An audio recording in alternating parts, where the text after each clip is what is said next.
sort of enthused about medical research. So fingers crossed I can do something to help with that. So my talk really is going to start off with a bit of an overview of how I ended up being in cancer research. And then I want to talk to you about a couple of the projects that we've got ongoing in our lab. At the moment, we're a team of about 14. So I couldn't cover all the projects, but hopefully you'll like the ones that I've chosen today. So because I've had problems with my internet today, I'm going to turn off my camera and try and share my screen.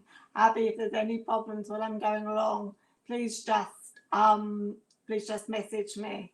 And also I understand that the timing for this meeting is only 40 minutes and we've been online for a while. So halfway through, I think we have to stop, and Abby will be putting a link in the chat. Okay, so I'll turn off my camera now and then share my screen.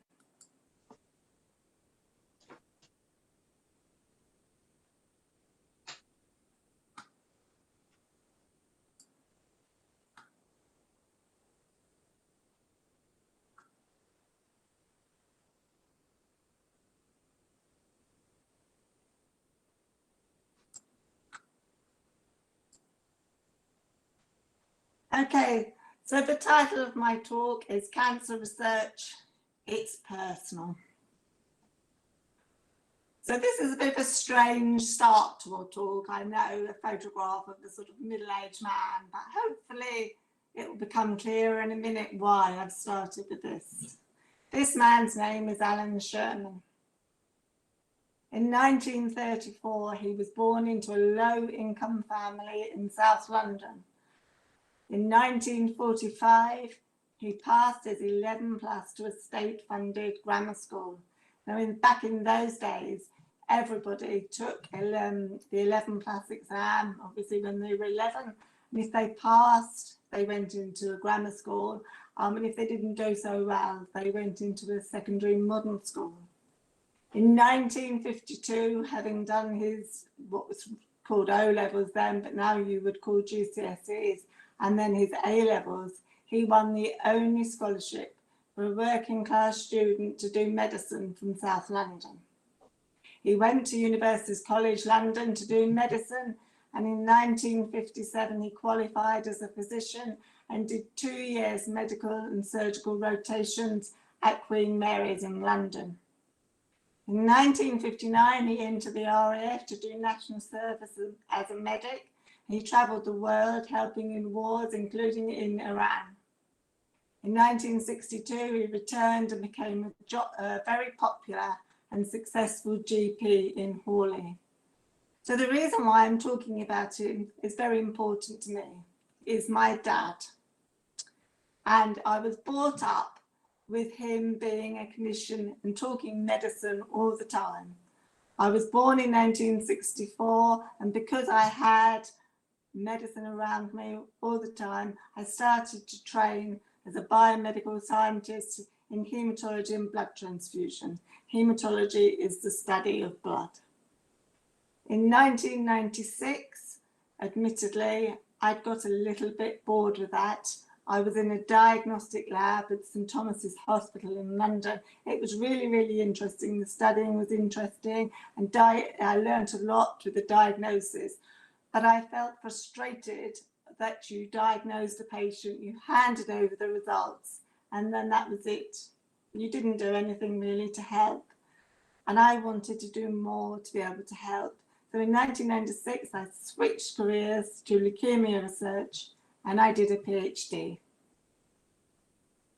In March 2001, when aged just 67, my dad was diagnosed with pancreatic cancer, and 6 weeks later, he died.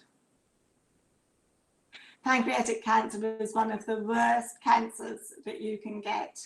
The number of cases in the UK per year is about 10,500, and the number of deaths is about 9,500. The survival rate is about 5%. There is some things you can potentially do to prevent getting pancreatic cancer. I mean, the obvious ones: don't smoke, live a healthy lifestyle and don't drink too much. But unfortunately, bad lifestyles only account for about 37% of cases of pancreatic cancer. The rest of it's just bad luck. So when Dad died, I had this dilemma. I wanted to help patients with pancreatic cancer, but I was trained in haematology, blood. I'm working on a blood cancer called chronic lymphocytic leukemia. And throughout the talk, I will be calling this CLL. The beauty of working with a blood cancer is you have access to primary patient tumour cells all the time. It's easy because you just got to take blood from a patient and you've got to separate out the blood and separate out the tumour cells, and you've got them to work with. If you try and work in a solid tumour, it's really hard to get the primary patient cells. They may have a biopsy for diagnosis or for staging, but most of that biopsy will be used by the clinical team for just that, diagnosis and staging. There's usually very little left for research. So I was thinking to myself, how best could I apply the skills I have in my CLL, my blood cancer, to a question that's also applicable to pancreatic cancer? My solution was to apply my skills to a question that's important for both, but to use CLL as the research model. Pancreatic cancer is metastatic. It spreads everywhere to all the organs surrounding it really rapidly. It's very rare for a patient with pancreatic cancer to be diagnosed with the tumour just localised in the pancreas. Usually it's spread, and in my dad's case, it was on the liver, it was on the bowel, and it was even on the lungs by the time he was diagnosed. So pancreatic cancer cells can travel, they can migrate, they can move around really easily. CLL cells can also migrate. They migrate between the blood circulation and the lymph nodes and the bone marrow in order to survive. People think that blood cancer is just in the blood, but in fact, if it was just in the blood, our life would be so much easier because we can put drugs into the blood to kill the tumour. But no, they migrate to the lymph node in particular, and that's where they're protected from all the drugs. Therefore, we need to find ways of preventing tumour cell migration, and if we can do that, we'll be able to help tumours, to kill tumours from many, many different types of cancers. So I started to think about working with migration of CLL. And in doing so, I met this man here, circled in the red, who is now my husband. He was also a CLL researcher, and he was also working on migration of CLL cells. For him, it was also personal. This is Chris's dad. He was born in 1940, and in 1997, he died of CLL. Age only 56 years old. So we had a mutual desire to really want to try and find a way of preventing migration of cancer cells. When Chris's dad was diagnosed with CLL, the drug options were very toxic and very ineffective. Remissions were short and survival rates, even with the best drug combinations, were poor. 50% of patients died in the first 5 years from diagnosis, and no available treatments improved overall survival.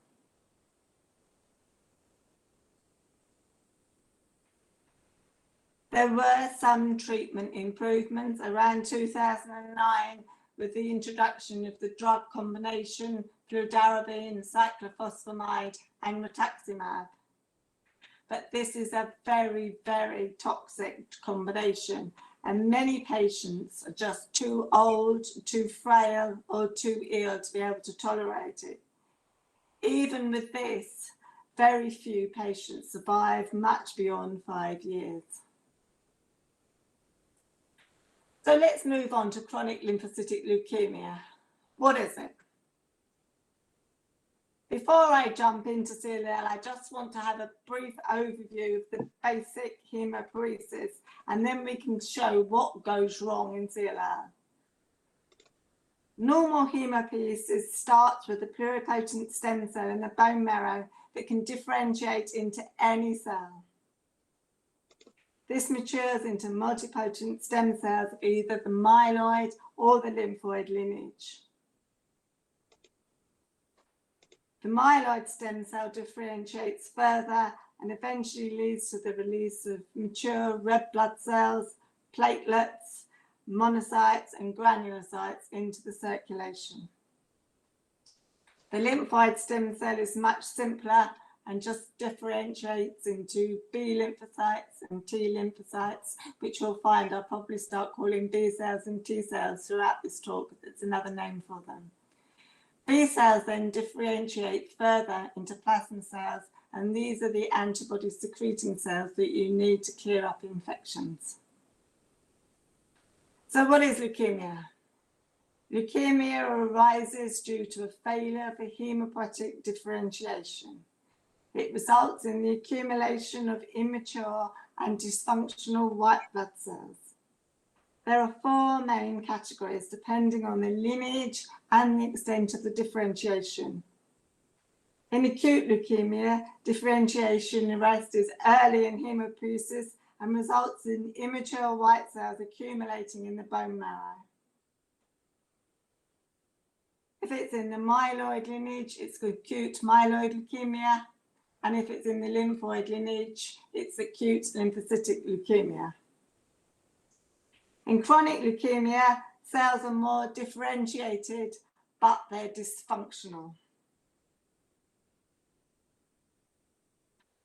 Patients present with elevated white cell count, and if this is in the myeloid lineage, it's called chronic myeloid leukemia, and this leukemia actually responds very well to current therapies. When it's in the lymphoid lineage, it is called chronic lymphocytic leukemia, CLL, which is the topic of this talk. You do get the occasional rare cases of CLL, T-cell CLL, but it is rare, and most CLL is a B-cell malignancy. The cell differentiation stops at B cells, and they cannot differentiate further into the antibody-secreting plasma cells. So chronic lymphocytic leukemia is the commonest leukemia in high-income countries such as the UK. It's a clonal disorder of mature CD5 positive, CD19 positive B cells. Now the CD5 and CD19 are names that we give for antigens that are on the surface of cells. CD19 is a normal B cell antigen that should be there. However, CD5 shouldn't be there. CD5 is normally on T lymphocytes. So the tumour CLL cells have one antigen that belongs to B cells and one antigen belongs to T cells. And that makes it very easy for us to be able to identify them in the lab, because we can label the antigens. Patients have tumour in their bone marrow, blood and lymph nodes. When the tumour takes over, or if the tumour takes over, they have immune dysfunction, they can't fight off infections properly, and they can also have autoimmunity when they start fighting their own cells. Eventually, if they have bad disease, they end up with bone marrow failure. When the tumour takes over the bone marrow and the bone marrow can no longer produce normal red cells or normal white cells or platelets. Interestingly, they have highly variable outcomes. So some patients actually do really well. They don't need treatment. They go through a process that we call watch and wait. So basically they just come into the clinic once every 6 months or a year. They have their white cell checked. If they haven't got any symptoms and they're feeling okay in themselves, we actually don't treat them. It's quite frightening for them. We call it watch and wait, as I said, and they call it watch and worry. but it's best for them not to go in treatment if they don't need it. However, there are other patients that have really aggressive disease immediately and they need to go into treatment very quickly or else they will die. Unfortunately, CLL still remains incurable with current treatments. Historically, CLL has always been discussed as the disease of the elderly, and in many ways it is. The incidence in high-income countries, such as the UK, is 3 per 100,000 of the total population per year of new cases. And in the over 70s, it's 50 per 100,000 per year of new cases. And the median age is 65 to 70, which to you is probably quite old. However, the incidence is, for some reason, increasing in younger patients. Now, 20 to 30% are diagnosed under the age of 55. Only this week, we had a blood sample for our research from a patient who was 29. And unfortunately, these young people tend to do worse than the older people. They tend to have more aggressive disease. So what is the cause of CLL? Well, I've read patients saying that it's caused by, papers saying it's caused by infection. I've had papers saying it's caused by chemical exposure, by autoimmunity, even by diabetes. The answer is we don't know. If we knew what the cause of CLL was, our lives would be much easier. The only thing perhaps that we do know is the incidence of CLL is double in people who have a first-degree relative with CLL or another lymphoproliferative disease. But this genetic link still only accounts for 5% of cases of CLL. So like pancreatic cancer, it's also sheer bad luck as well. So CLL is often diagnosed in a well man or a well woman's clinic with patients that are asymptomatic. They can't believe it. They go in for an MOT, they think they're just going to have a general check over to see how they are, and they come out finding out they've got leukemia. The white blood cell count is usually over the normal range, well over the normal range. Here you can see the normal range for the age is 4.5 times 14.5, 4.5 to 14.5 times 10 to the 9 white blood cells per litre, but the patient has got 67.3 times 10 to the 9 white blood cells per litre. In fact, the highest I have ever seen is 800 times 10 to the 9 per litre in the blood. Other possible presentation features include an enlarged lymph nodes, because the malignant cells are migrating to the lymph node and accumulating there, because that's where they can avoid any drugs or anything like that. They're very safe and happy in the lymph node. You can see here that often patients have a really quite unsightly lump in their neck because of that. They hate it. They often have infections because the malignant clone has taken over and the cells are unable to function normally to clear bacteria or viruses. And also splenomegaly, which is caused by the spleen becoming really enlarged and full of CLL cells and cellular debris, because it's trying to clear them out and you just can't do it at the rate at which the CLL cells are proliferating. Often or sometimes the spleen needs to be taken out because it's so uncomfortable for the patient. Patients also have common leukemia features such as night sweats and fever, weight loss and muscle wastage, and anemia or bruising. And these are caused by the fact that the malignant clone, as I said earlier, is taken over in the bone marrow and the normal red blood cells and platelets can't be produced. As you can see here on this blood film, the CLL cells, I've got the two blood films here, sorry, the normal blood film on the left and a blood film from a CLL patient on the right. On the normal blood film, you can see one granulocyte neutrophil at the bottom and then one lymphocyte, and that's the amount of right number of sort of white blood cells that should be there. However, as you can see on the CLL blood film, again, there's one neutrophil, but loads and loads of lymphocytes. And although those lymphocytes do look normal, the same as the normal one and the one on the normal blood film, they will actually be completely useless and dysfunctional. They've obviously proliferated really, really hard and divided quickly and taken over the blood.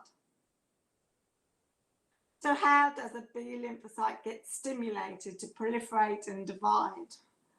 It's generally accepted that this happens when the B cell receptor, a protein on the surface of the B cell membrane, encounters a foreign antigen, and this usually happens in the lymph node. When the antigen engages into the B cell receptor, it triggers a cascade of protein activation in the cytoplasm of the cells. Eventually, this leads to the important transcription factor, NF-kappa B, to move out of the cytoplasm into the nucleus. Here, it's the switch to trigger the CLL cells to divide and migrate.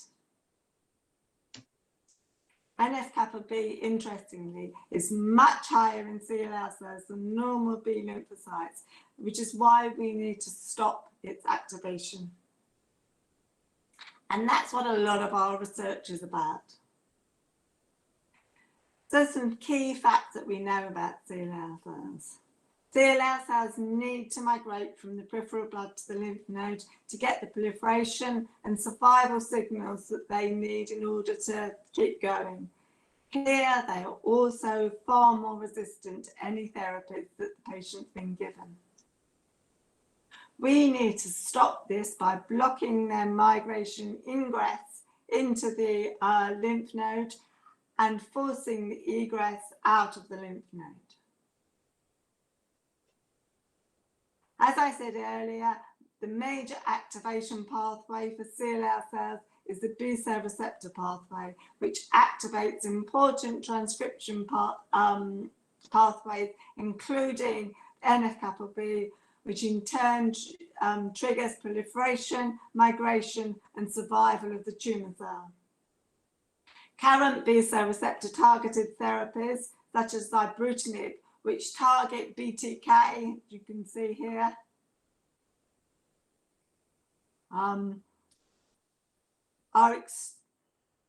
they are extremely effective at forcing egress of tissue-resident CLL cells from the lymph node back into the bloodstream and inducing tumour cell death. Indeed, they have massively improved the survival times of patients with CLL. However, not all patients respond, and those that do, it remains, even in those that do, it remains an incurable disease. Not all CLL cells are released or prevented from migration back into the lymph node.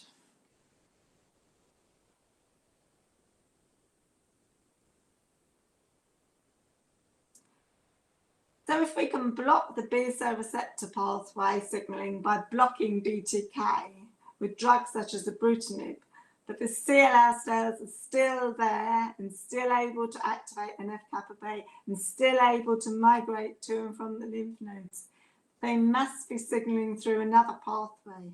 And we set out to try and work out what that pathway was. Interestingly, not all CLL cells migrate that well. So we thought in order to investigate what pathway the migrated cells are using, we'd look at the difference between the CLL cells that migrate and those that don't, in order to try and identify what other signalling pathways are being utilised that could potentially bypass our drugs and inhibit B cell receptor signalling. To do this, we use both transwell migration chambers that I will talk about later and have developed a core novel circulating model shown here. I'm actually thinking maybe I should stop the talk now when we start with the new link, because it's 6:30. So I'm going to stop now. Yeah, I'll put it into the chat now. Put the chat. If you give me a minute, I'll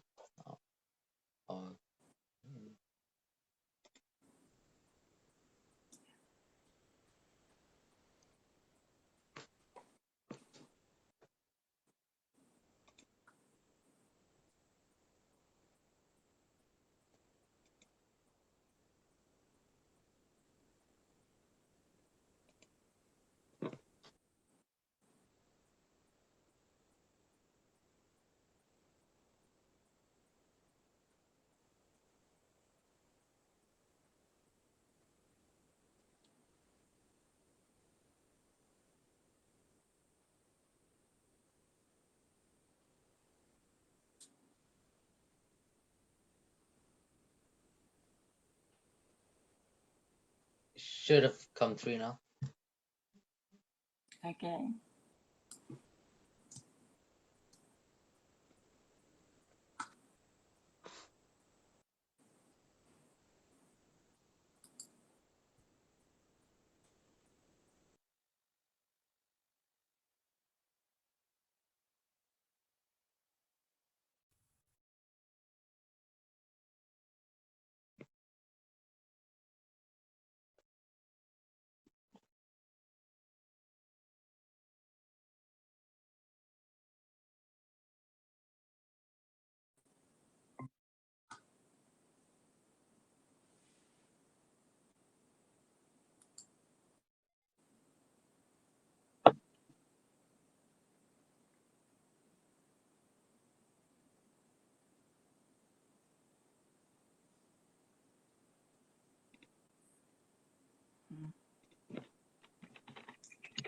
Let me know when everyone's rejoined and I'll carry on. Yeah.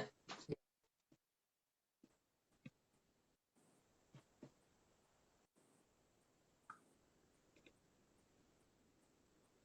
think we still have a few more left. No worries.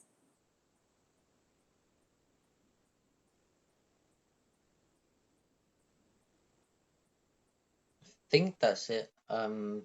Yeah, I think you can carry on. Okay, cool. I'll start sharing my screen again.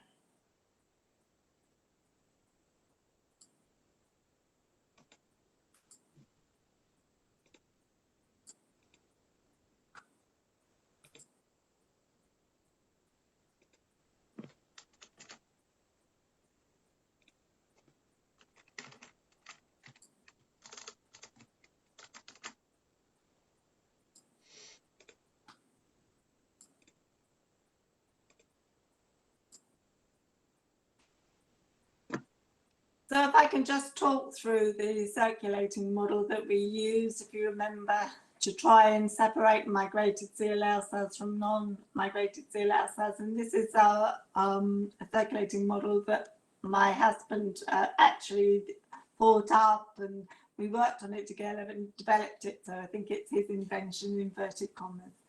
What we do for this is we put CLL cells into a reservoir here in media, which mimics the plasma of the blood. And then we have a pump, which is just like the heart, which pumps the CLL cells through the system. Here in this system here, the middle part here, we have what we call hollow fibers that are mimicking vessels. Inside these hollow fibers, before we start pumping the CLL cells, we put endothelial cells, which are cells that actually make up your vessels. We put those in and they line the inner edges of the hollow fibers and form actual vessels for the CLL cells to be pumped through. Interestingly, excitingly, really, the CLL cells get pumped through, and some of them, not all of them, actually migrate out of the vessels just as they would in the body, as if they were going off to the lymph node. Some of them, the cells that migrate can be collected here from Pott and any that don't migrate collected here from Port B. And then just for your interest, here's a photograph of the actual system itself. There's actually two reservoirs because we actually can have two systems back to back, but here is the reservoir.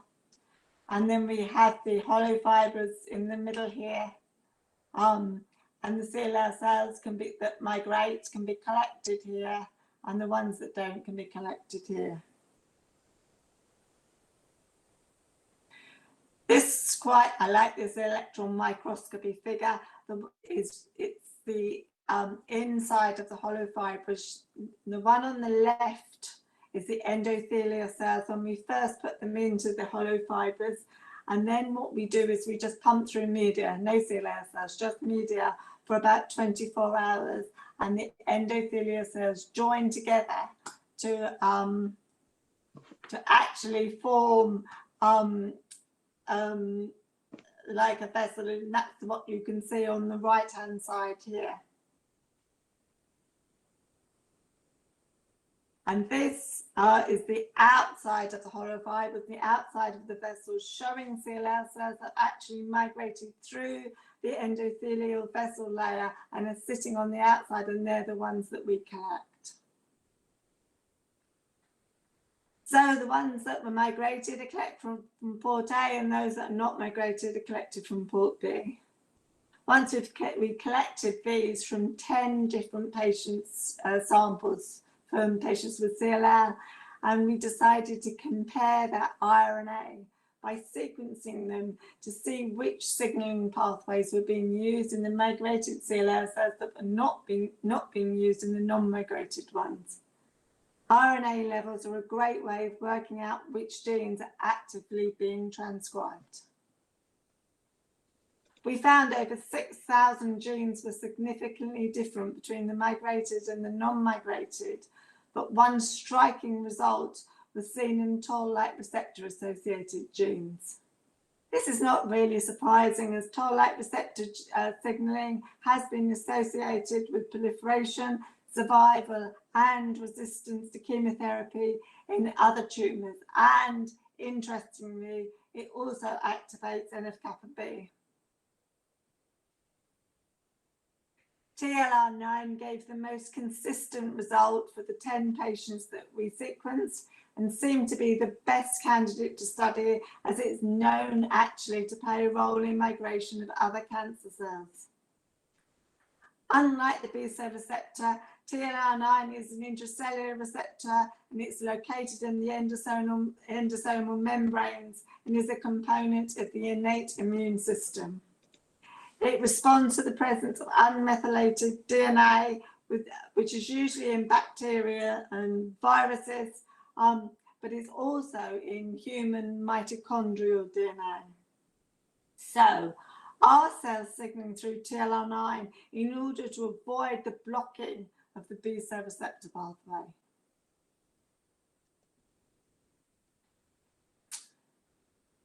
To see whether TLR9 is indeed playing a role in the pathology of CLL, we first did some functional experiments using patient CLL cells and their own plasma. As I said, TLR9 is triggered in the presence of unmethylated DNA. In humans, unmethylated DNA is only present in the mitochondria. We hypothesized that this unmethylated DNA could originate from the cell's own mitochondrial DNA following high tumor turnover and cell death. Tumor cells do die and break up, and this would free mitochondrial DNA into the plasma. If this is the case, then CLL cells should be stimulated by unmethylated DNA in their own plasma. To test this, we incubated CLL cells from 12 different patients in the presence and absence of their own plasma, and then looked to see whether we got activation of NF-kappa B. In addition, in order to investigate any activation that we saw was specific for TLR9, we also stimulated with plasma in the presence of a TLR9 specific inhibitor, ODN-INH18. And as you can see here, from the middle turquoise bar, there was indeed an activation then of kappa B in these cells when they were incubated in the presence of their own plasma, and it was inhibited by the TLR9 inhibitor, which you can see on the striped bar on the right. This data strongly supported our theory that CLL cells are being stimulated through TLR9 by DNA in their own plasma. However, the question still remained as the origin of the TLR9 stimulating the plasma. All we'd shown is that plasma stimulated the cells. Is it indeed the patient's own mitochondrial DNA that's doing this? We therefore looked at levels of this in patient plasma. Unmethylated DNA was quantified in the plasma of 15 CLL patients and 27 healthy age-matched controls. Patients with CLL had a mean of 28-fold higher levels of unmethylated mitochondrial DNA in their plasma. This strongly supported our theory that CLL cells are being activated by both the B-cell receptor and TLR9. We next measured the levels of plasma DNA in patient plasma and looked to see whether there was a correlation between the levels of this and the time to first treatment. Time to first treatment is often used in medical research because it tells you how aggressive the disease is, and if they have had to be treated quickly, then they have worse disease. Patients were grouped depending on the plasma levels of DNA, and those with high levels are represented by the red line here and the Kaplan-Meier curve, and those with low levels by the blue line. As you can see from the red line, the patients with high plasma DNA needed treatment much quicker than those with low levels. Therefore, high levels of plasma DNA is associated with worse disease. So you think we've got quite a lot of evidence now to show that TLR9 is a player or important in CLL. But in science and research, you have to prove your hypothesis in multiple ways. Therefore, having demonstrated that the plasma of patients with CLL has the trigger for TLR9 signalling, we went on to look at the effect of TLR9 activation on CLL cells. If we activate through TLR9, can we actually see them migrating better? In order to ensure all CLL patient samples received a uniform stimulant, we didn't use our own plasma. We actually used the TLR9 agonist ODN 2006. This is basically lab-made unmethylated DNA, and it meant that we could give every patient the same concentration. We tested this hypothesis using transwell migration assays. Transwell migration chambers consist of a top and bottom chamber, shown here, which is separated by a porous membrane. Cells are inserted into the top chamber, and a chemoattractant, CL12, is added to the bottom chamber to encourage directional migration.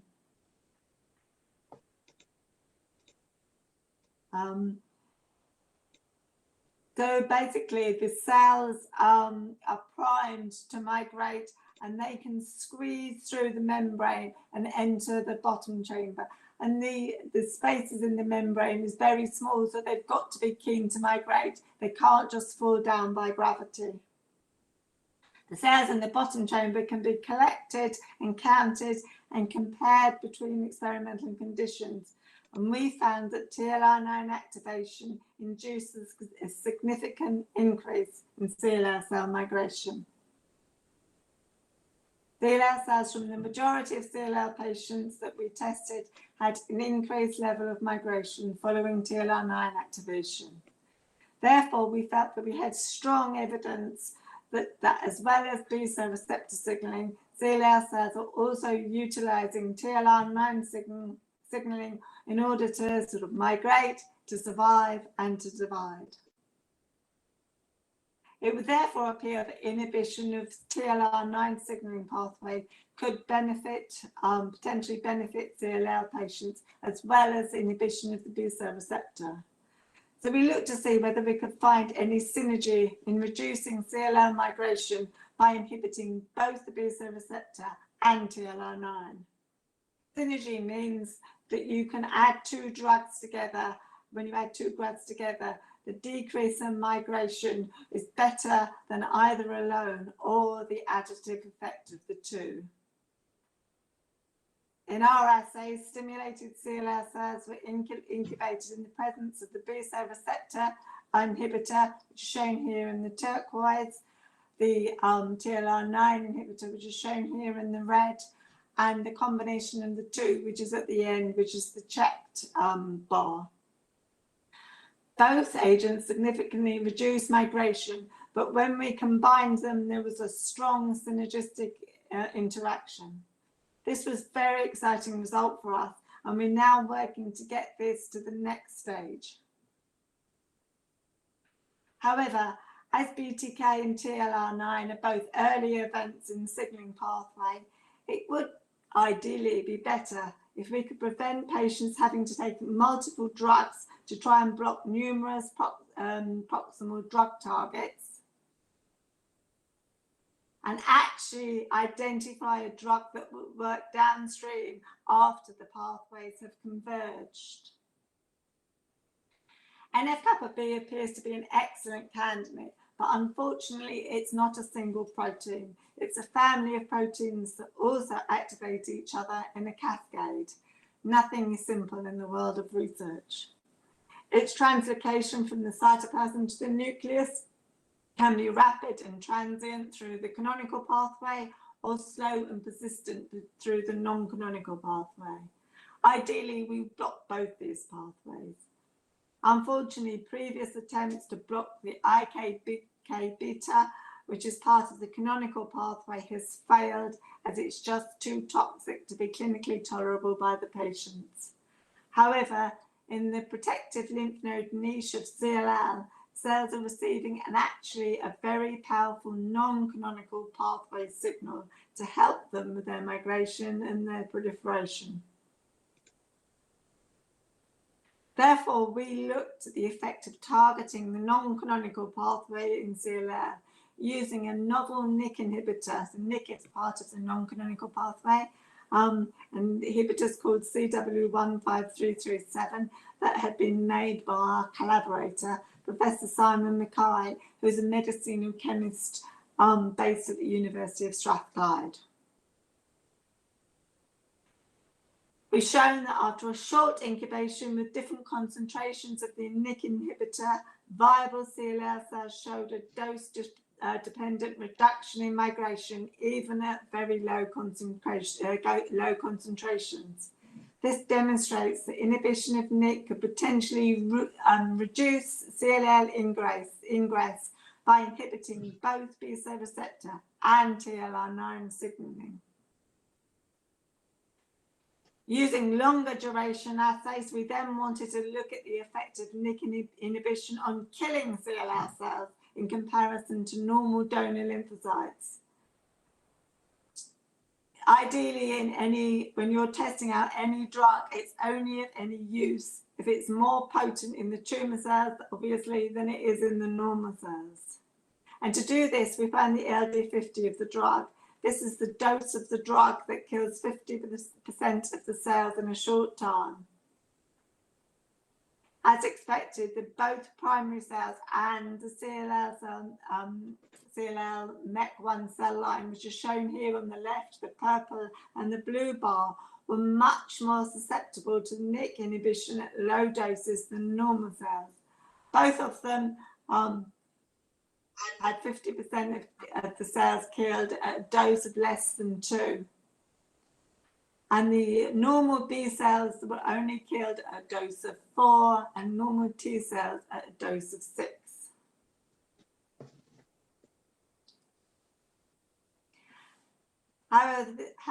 So this basic data shows that inhibition of NIC has the potential to preferentially kill CLL cells over normal cells, as well as being able to prevent their migration.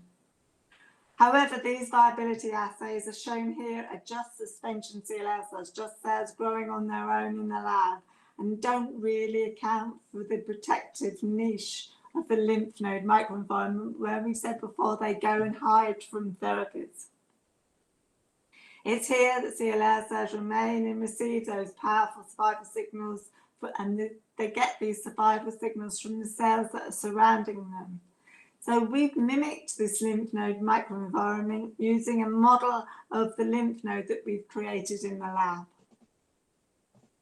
We co-cultured CLL cells on cells that are called CD40 ligand transfected fibroblasts, which is a bit of a mouthful, and it actually mimics the cells that they adhere to in the lymph nodes. And interestingly, as you can see from this figure, the NIC inhibitor was as effective in co-culture as it was in monoculture, indicating that as well as reducing migration, NIC inhibition could potentially also target CLL cells in the protective lymph node niche, and importantly, would target them in preference to normal T and B lymphocytes. Therefore, in conclusion, the migration of CLL cells is essential for their survival and for their proliferation.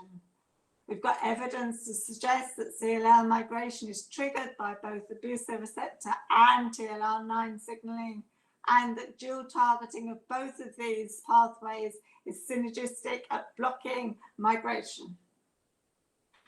Both BSL receptor and TLR9 induce activation of CLL cells via NF-kappa B to cause migration and proliferation, and targeting the NF-kappa B component NIC has got the potential to block both of the signaling through both of these pathways and, importantly, preferentially kill CLL cells.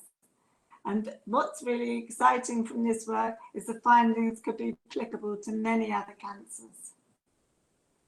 So some final thoughts. The treatment of CLL has come a long way in 30 years. We still haven't got a cure, but it's moving in the right direction. Understanding the biology of the tumour has accelerated the introduction of new therapies such as the ibrutinib that block the B-cell receptor signalling. They're not curative, but they're not curative. Drug resistance is a problem, and some patients unfortunately never respond to them. That's because no two patients are ever the same with CLL, and different patients need different drugs. Understanding how the resistance occurs is the key to overcoming it, and really is the focus of our research at Brighton Sussex Medical School. And to do that, we're developing the in vitro models that I've talked about today to mimic tumour cell migration and also to mimic the lymph node in order to test new drugs. We hope in the next 5 to 10 years, the majority of CLL patients will at least be able to have much longer remissions with new therapies, and we might even dare, hopefully dream, using the personalised medicine approach that we may get towards finding a cure. And I'd like to sort of dedicate this talk to my dad and Chris's dad, Alan Sherman and David Pepper. And I'd also like to thank our funders, the Medical Research Council, Blood Cancer UK, UKRI and the Sussex Cancer Fund. And also all the national and international collaborators that we've had the pleasure of working with on this project. Research is always teamwork. You cannot make big breakthroughs on your own, you have to collaborate. And this is just some of my team that I have in my lab, and I'm very proud of them. I've produced and have shown you today the work of many of them here. Thank you. Okay, thank you very much for the talk. That was quite interesting. Students, if you've got any questions, please put them in the chat and I'll read them out. So we have a first one already. I can't, hang on. No problems with my mouse.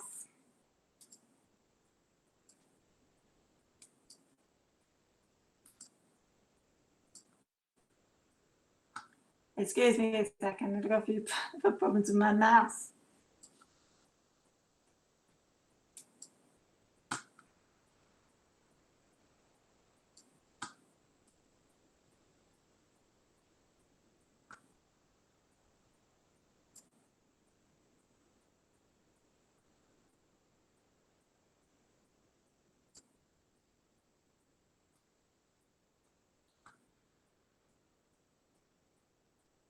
Yeah.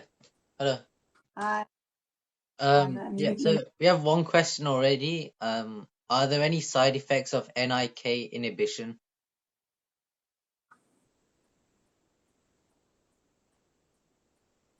Sorry, are there any effects of what? NIK inhibition. The question's in the chat. You should be able to read it from there. Oh, okay. Well, it's a very good question. We haven't tried the NIK inhibitor in patients yet. So basically what we're doing is we're developing these drugs in our collaboration with Simon Mackay at Strathclyde. So what we usually do is test them thoroughly in the lab before they get anywhere near a patient. So we haven't got to that stage yet. We hope that will be something that we'll be able to do in the not too distant future.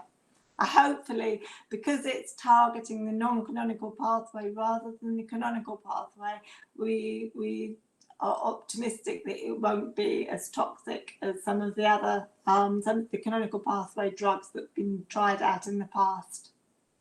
Do you know how long the clinical trials would take?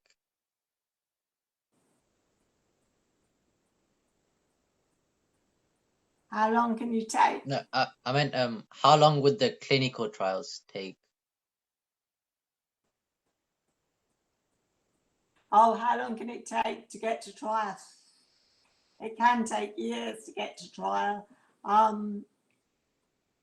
So yes, unfortunately, it can take years to get to trial, but we'll be working on it and try and get it there as fast as we possibly can.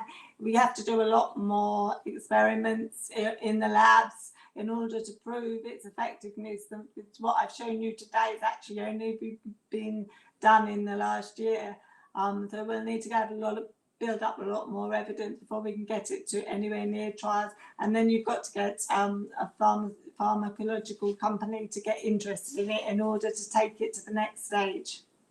Yeah, there's another question that's popped up in the chat. Oh yes. So by stopping the migration of CLL cells, does that mean we'll be able to slow down the spread of leukemia? Yes, definitely. Any cancer, if you can stop the migration of it, you can slow down the spread or the proliferation of the disease. In the case of CLL, you can stop them going to the lymph node where they get their proliferation signals. But in other tumours, solid tumours, you can stop it moving and starting new tumours in different parts of the body, which is why it's so important, as well as killing the tumour cells, to try and prevent them migrating as well. Yeah. Why is it that CLL has a higher chance of developing an increased age? That's a really good question. And I wish I knew the answer to that. I think, the cells get older and they start dividing. They've divided more and more.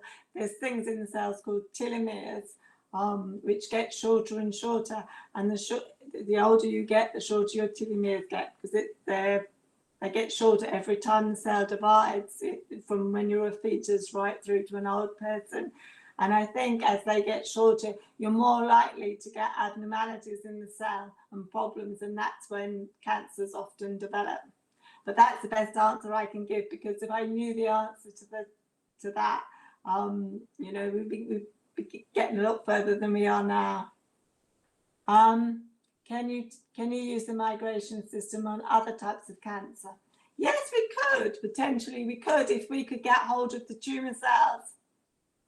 The problem is, you need a lot of cells for the migration system. I mean, the transwells would be better because you only need a few cells for that.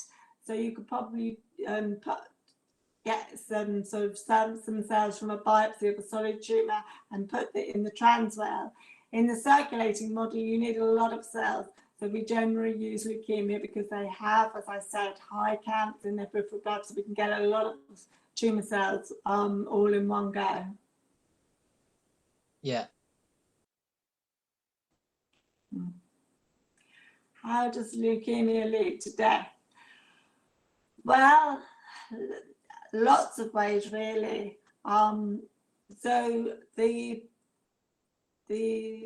tumour cells take over in the bone marrow, and at the beginning of the talk, I talked about hematopoiesis in the bone marrow when the normal cells are produced, so the red blood cells, platelets, and normal white blood cells. So the leukemia just takes over the bone marrow, which means there's no space, literally physically no space for the red cells and the platelets, the normal white cells to be produced. So patients then don't have any normal white cells to fight off infection, so they often and frequently die of infection. They also can have, they can bleed because they don't have enough platelets. So platelets are what they're like a plug. If you cut yourself or something, or there's some sort of damage inside, they go and plug it. If you haven't got enough of them, there's no plug there, so you just bleed and bleed. And also there's anemia. Patients just haven't got enough red blood cells, so they can't move the oxygen around the body. And so, yeah, but normally it is infection. Yeah. What are the different routes of becoming a cancer researcher other than going to medical school?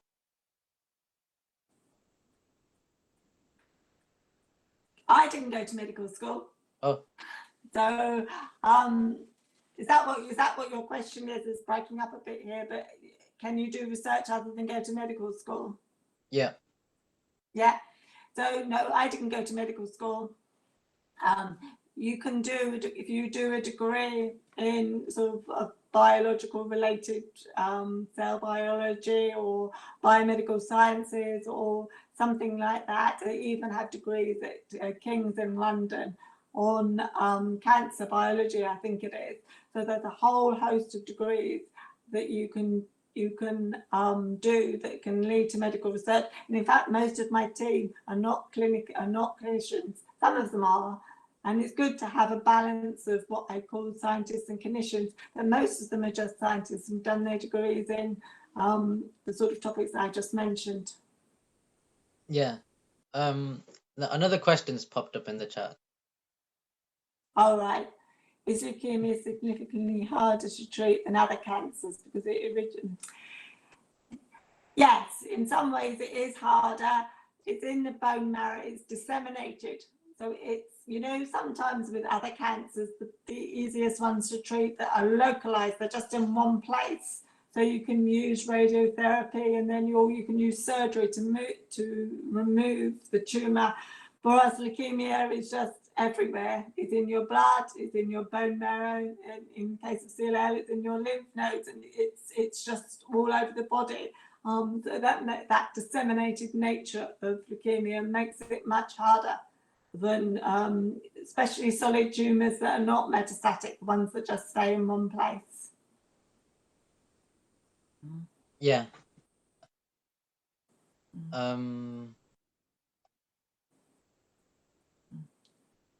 Which type of cancer causes the most deaths? Ooh, now you're testing me. So And off why? the top of my head, don't quote me on this, pancreatic cancer is up there. I think the ones that are bad, kidney, glioblastoma, the brain, I think are the worst ones. I mean, they cause the most deaths, but they are definitely some of the hardest to treat.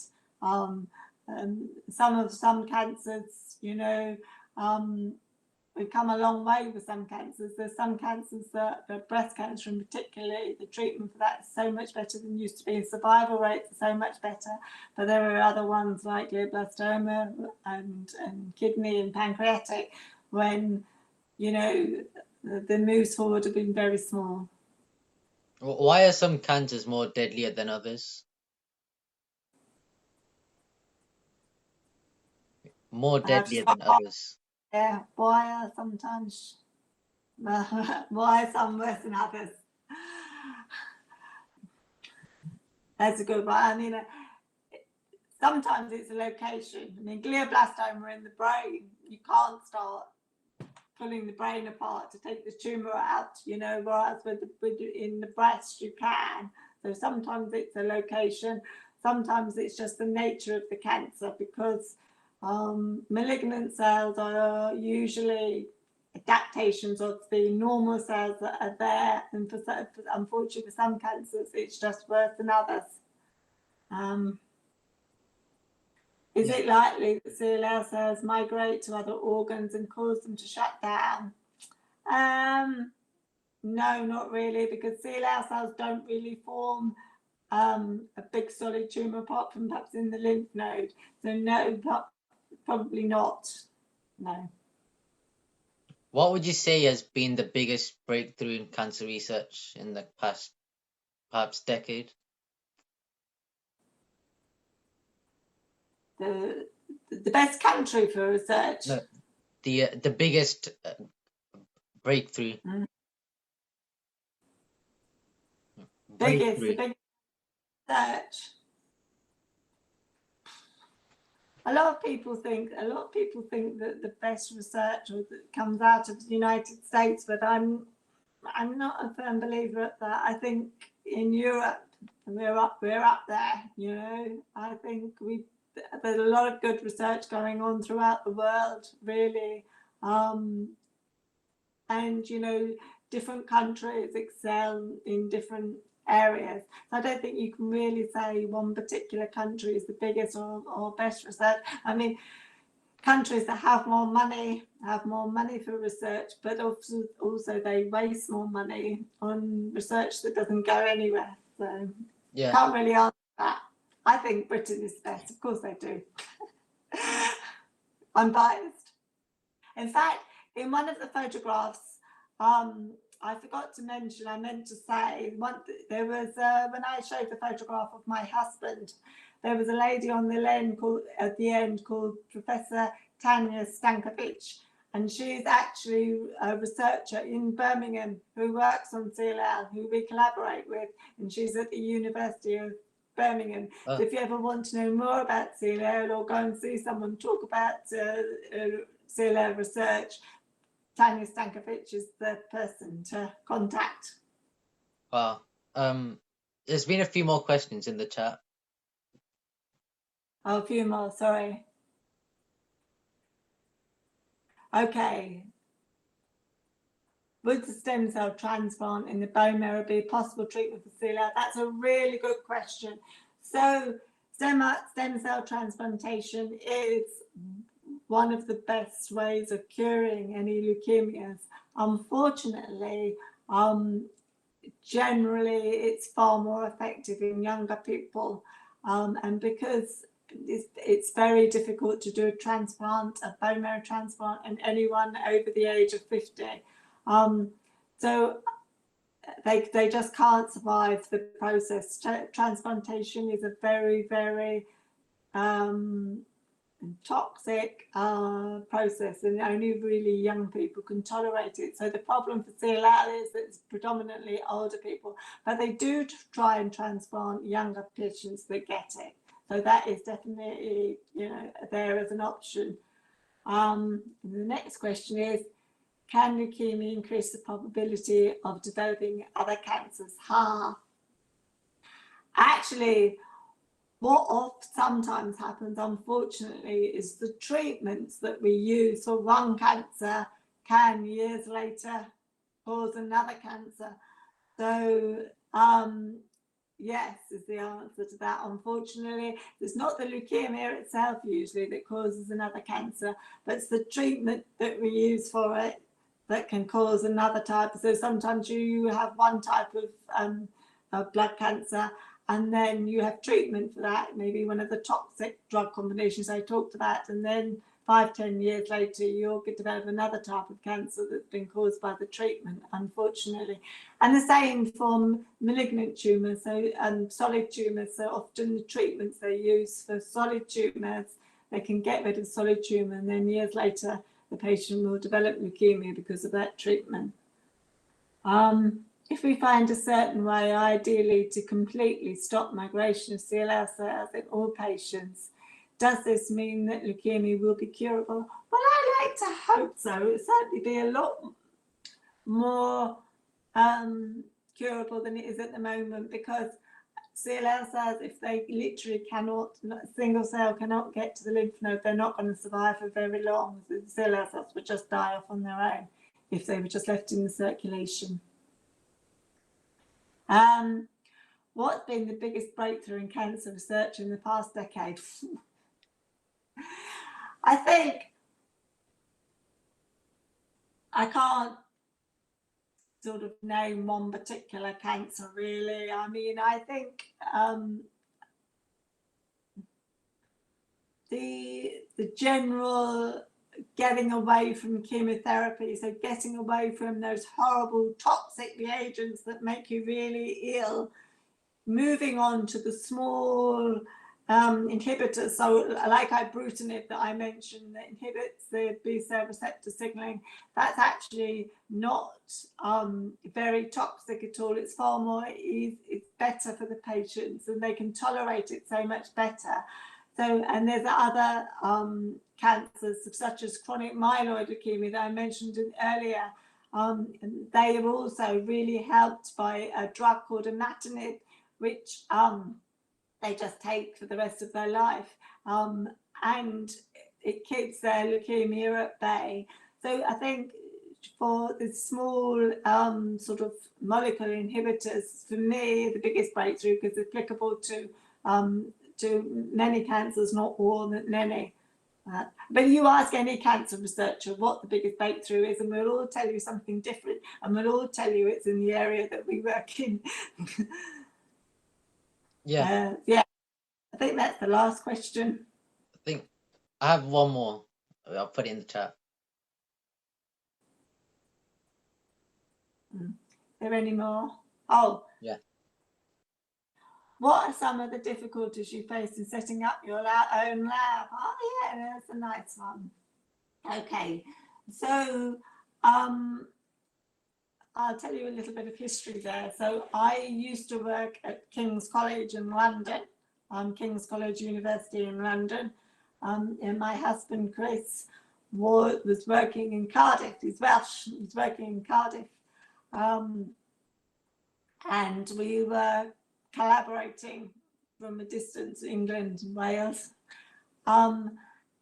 and we thought that we were going to always be having to work apart and live apart. He was living in Wales, came home every other weekend, and we didn't see that much of each other. And we got the opportunity to move to Brighton, Sussex Medical School, and that worked together, and that was really big for us. But we both left really big teams. You know, we had big teams, lots of people working for us. We'd got grant income in. We were sailing along, and we had to leave that, come to Brighton and Sussex Medical School, literally just the two of us. I started in April and he started in May, and we had nothing apart from each other.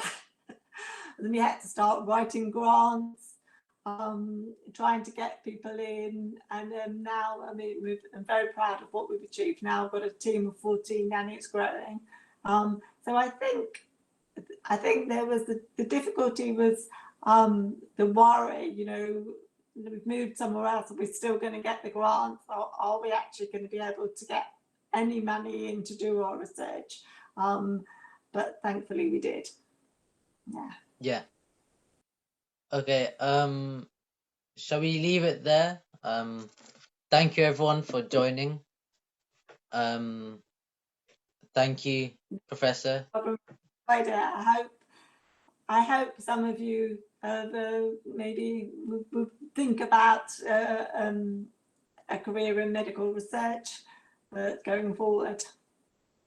Okay. Thank you. Bye-bye. Okay. Thanks very much, Abby. Bye.